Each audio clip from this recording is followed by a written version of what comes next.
Big class changes are coming to Diablo 4. Big changes are coming to Diablo 4.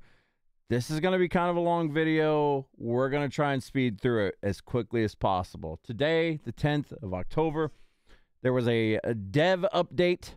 A live stream just happened. We got all the little snippets right here to kind of rush through and give you guys a TLDR of everything. So kicking off, Season of Blood strategy coming from Blizzard. They're focused on addressing player feedback and making systematic improvements. They have a 5-point strategy of updating elemental resistances, which I can safely say it sounds good so far. They're changing some uniques to be more exciting and impactful, class improvements to address commonly talked about issues, updating damage buckets, needed, and make our changes a bonus. So what do they mean by all this? We're going to go through each and every one of these. And that's why I said this video is going to be kind of long, so we're kind of going as fast as we can here. Elemental resistances. So how things worked previously were they didn't, and now they do. Essentially, TLDR of this, they're changing the system to how it was in Diablo 2, or I guess how it is in Path of Exile. Currently, resistances in Diablo 4 are just useless. Like, no one picks them, no one uses them. But now, basically, if you have 20 poison resist, you gain 20% more. You have 36 poison resist. This is how it works, I think, currently. Now it's additive instead. Resistances had no hard cap, could gain infinitely, and armor also reduced both elemental and physical damage. So armor was kind of a catch-all in the Season of Malignant and pre-patch, or pre-season.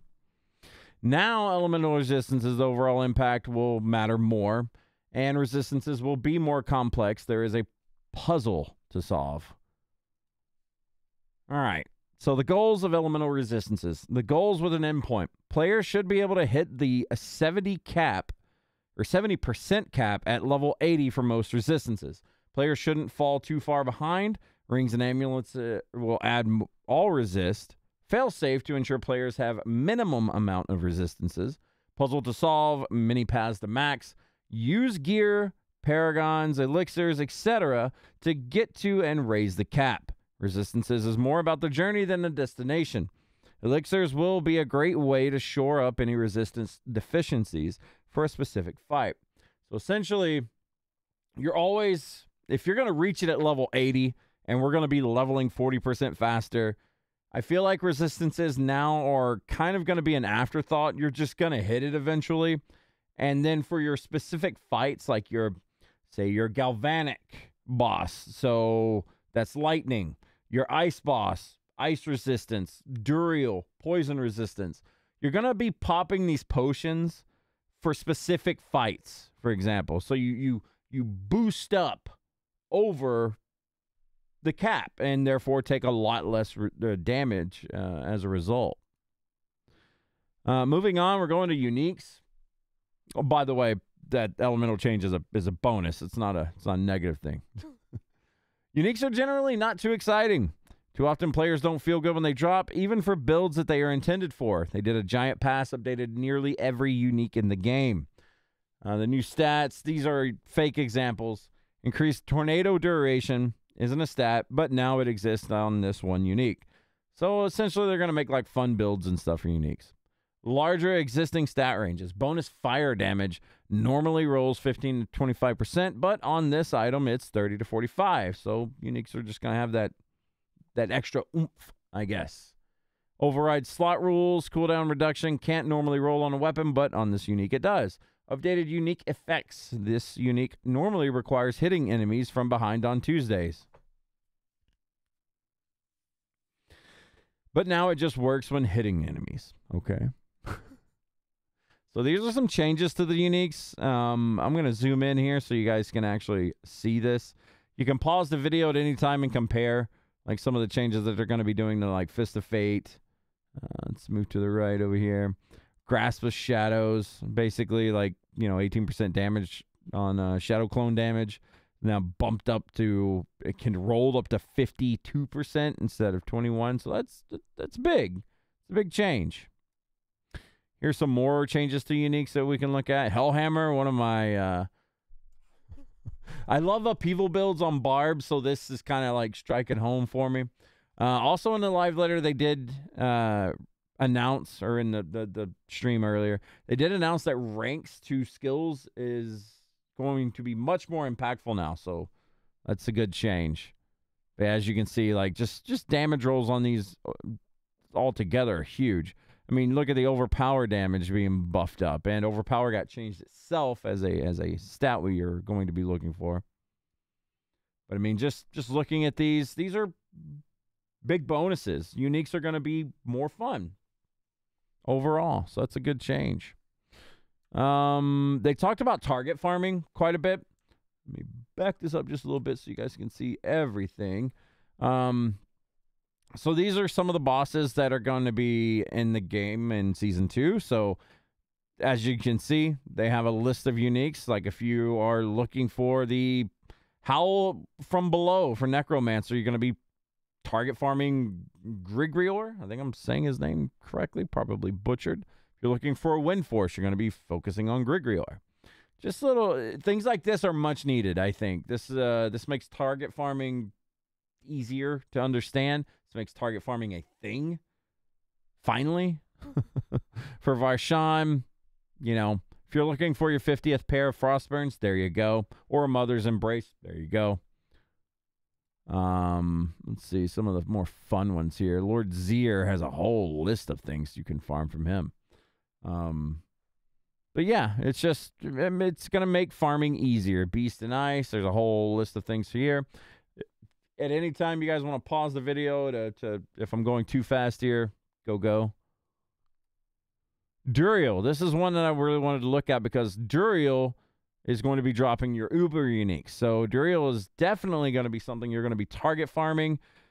In-game, obviously, is not going to be as hard as Uber Lilith, which, in fact, did get tuned a little bit, FYI. And there's also Uber Duriel, or Duriel, underneath her. But yeah, you can get Uber uniques. Apparently, they're going to be a thing for us normal casual players now, not just, you know, the lucky Korean players out there that got their hands on Shakos all day.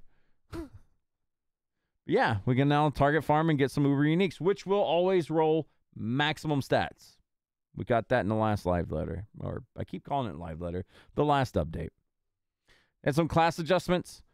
During our Season of the Malignant live stream, we mentioned that sometimes we'll need to make adjustments to things that are overperforming. The overwhelming majority of changes being made to classes are buffs. These are 3 situations that we are looking at right now. Some builds and playstyles that have dramatically outperformed others, fixing unintended interactions that result in extreme outliers, and designs that have the potential for infinite power scaling. We've seen plenty of those in the last season and preseason. This will be particularly important going forward as we add leaderboards in the future. Class adjustments. So these are some of the class adjustments that are just kind of teasing. By the way, we will be doing a deep dive on the patch notes. There's a lot. That's going to be a very long video. Just a heads up. Necromancer, for instance, ossified essence damage bonus per essence past 50 has been reduced from 1% to 0.5. Even after this change, ossified essence is still a contender for the strongest key passive of the game. So essentially, what they explained on the live stream, there were builds that were here, and there were builds that were here, like way up here. They're trying to just kind of bridge that gap and make things a little bit more intertuned. Like, you know, there's not one build to rule them all. You know, there's some builds that can perform slightly less than, you know, the top builds, but they can still get the job done, kind of thing. That's what they're going for with this. Barbarian, Supreme Wrath of the Berserker, maximum damage bonus is now capped at a multiplicative 100%. Druid, aspect of the Rampaging Werebeast, critical strike damage bonus is now capped at 200%. I think these are fair. Barbarian Paragon boards are weak. Okay, this is another big thing. They're changing up the Paragon boards a little bit, making things stronger. Here's an example. I'll zoom in here for you so you can actually read this. Well, maybe. There we go. All right, so the Decimator legendary node, the old version was two-handed slashing weapon. Attacks have up to an 8% chance to make enemies vulnerable for 2 seconds. Completely useless. 2, each time you make an enemy vulnerable, your damage is increased by 10% for 5 seconds. Overpowering a vulnerable enemy also grants an additional 10% bonus damage for 5 seconds. I wish this was more than 5 seconds. Maybe make it like 8. But you know what? I'm not going to complain. This is way better than the old version. So that's a big, big win right there. Sorceress, I think this is kind of huge. We did play with Incinerate in Season 1 a little bit just for fun. It was cool, but the ramp-up time was too long. Now it's 2 seconds instead of 4. Big change. Incinerate might actually be used now. We'll see. Enhanced Frozen Orb now grants additional explosion damage against elites. Winter and Electrocute Paragon Glyphs now have practical uses on the Paragon board. So if we look at this, I might have to zoom in super far again. If you look at this, now it shows like what they've done with Incinerate and also Enhanced Frozen Orb. When cast above 40 mana, Frozen Orb's explosion damage is increased by 45% multiplicative against elites and 30% against all other enemies. This is going to help with that single target damage a little bit with Frozen Orb. Woo, that's really close. Here's some of the changes for Rogue. Rogue is also in a pretty good place. They're broken. We know this. They've been broken since the beta. Twisting Blades and Poison Imbuement's been broken since the beta. This is why they're not playing with them that much. Blade Shift, Lucky Hit. Basically, they use the example of, oh, why is everyone using Puncture? Well, easily because it applies vulnerability. It's an easy way to get vulnerability. So, yeah. They're buffing the other one so people may, attempt to use something else. We'll see. Impetus passive, distance for damage buff reduced from 15 to 12. Now increases the damage of your next non-basic attack. So, and it gives examples of everything here. I'll zoom in again for you people that want to read all of this. You can pause it at any time. Don't forget. Heart Seeker, Forceful Arrow, Impetus, etc. Next up, we have Druid. Druid's also pretty broken. My favorite class. So don't get me wrong. I'm got to be fair here. Druid's pretty damn strong. Pretty fun to play, too. Has a lot of builds to play. I love Druid. Going to be playing Druid in Season 2. Ravens buff. Ravens were kind of shit. So now they're better. Passive damage has been increased by 20%. Active damage increased by 55%. Enhanced Ravens bonus critical strike chance increased from 5% to 8%. I think this should have just been doubled to 10%, but you know what? Maybe Ravens will have a use somewhere. We'll see. Rabies. Damage has been increased by 27%. Half of natural rabies spread speed bonus has been made baseline. Baseline rabies spreads 50% faster. So good changes to Druid. I like this. I like it. Necromancer. Minion buffs. Now, apparently these minion buffs, there is some kind of minion buff that goes to Druid as well. Heads up. Death's Defense passive is now baseline. So this is what it is. So now things won't one-shot your minions. There was a passive that allowed you to take like certain chunks of less damage.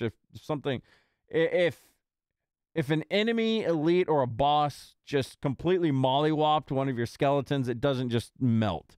It takes a chunk and it stops there. Same with Druid companions, apparently. Golem basic attack damage has been increased by 100%. Blood Golem active damage has been increased by 55%. Iron Golem active damage increased by 15%. Many minion Paragon node damage values have been increased. Hey, this sounds like a good thing for minion Necromancers.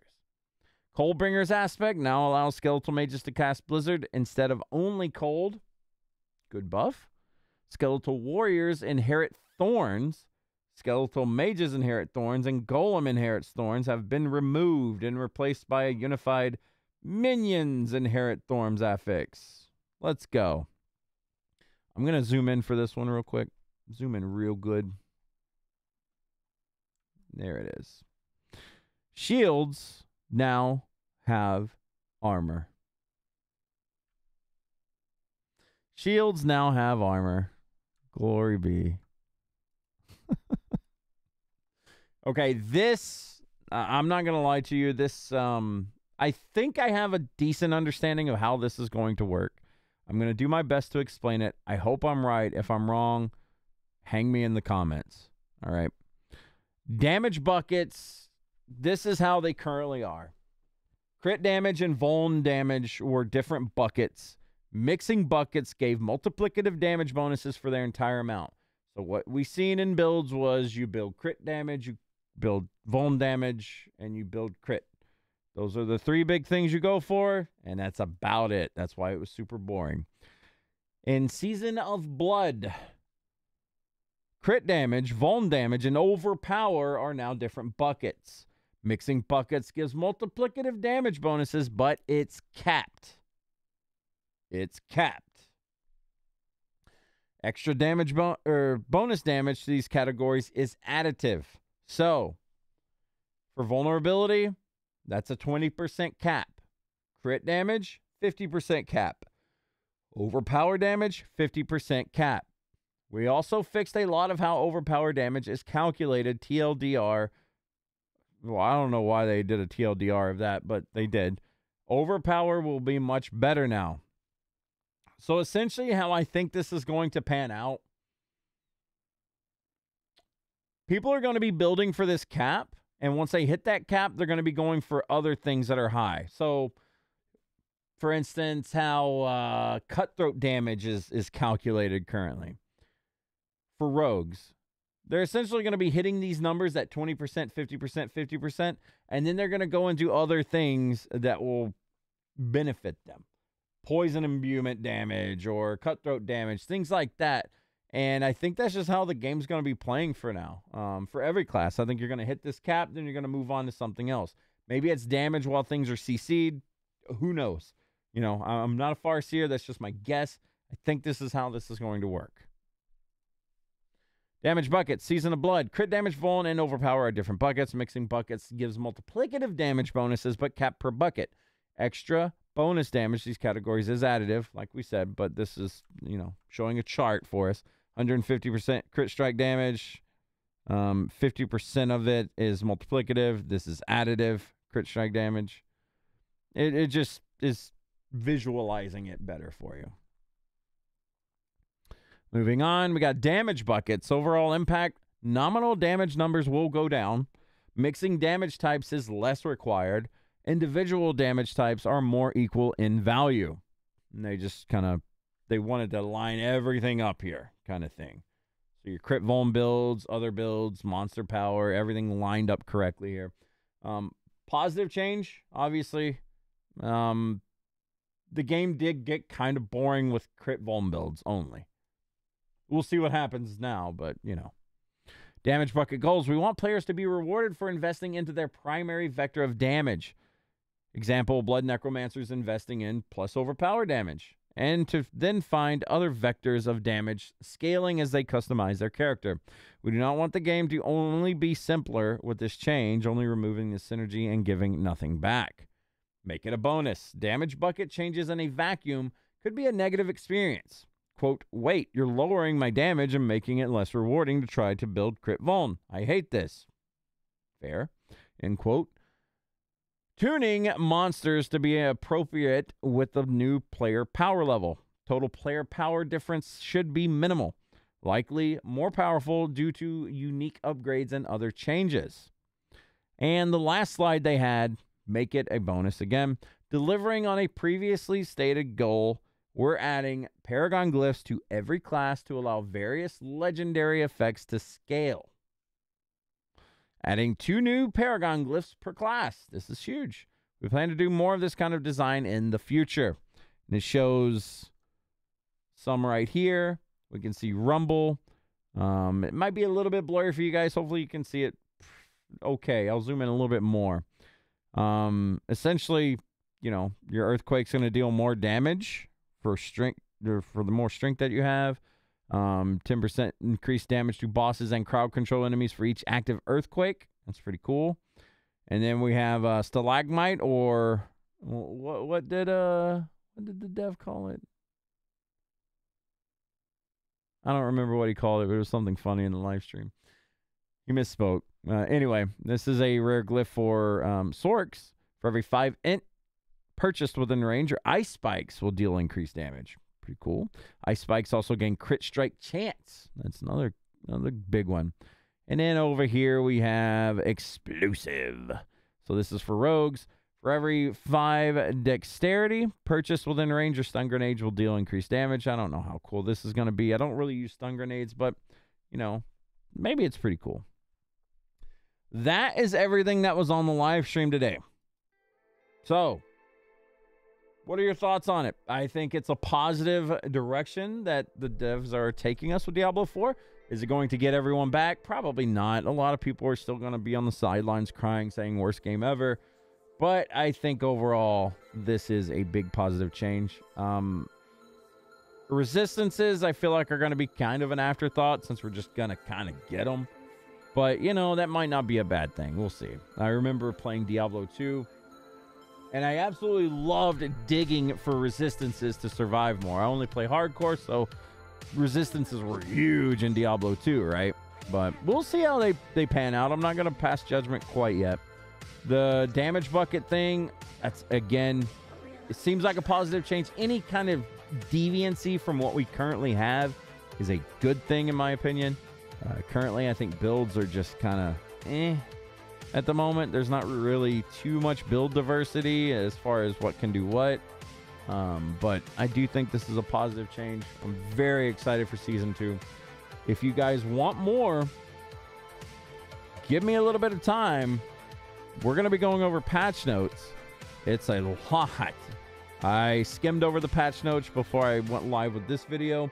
It's going to take me a couple of hours to kind of dig through probably, and it's going to be a very long video. But if you want more, if you want to deep dive into it, we're going to have a video up for that. In the meanwhile, appreciate everyone for watching. If you'd like to catch me live on Twitch, you can find me on Twitch. Fire_Raven, or you can check out any of my socials right here, or you can check out what's in the description below. That'll have links to everything. With that, though, positive things for Diablo 4. I'm excited. Y'all be good. We'll catch you on the next one.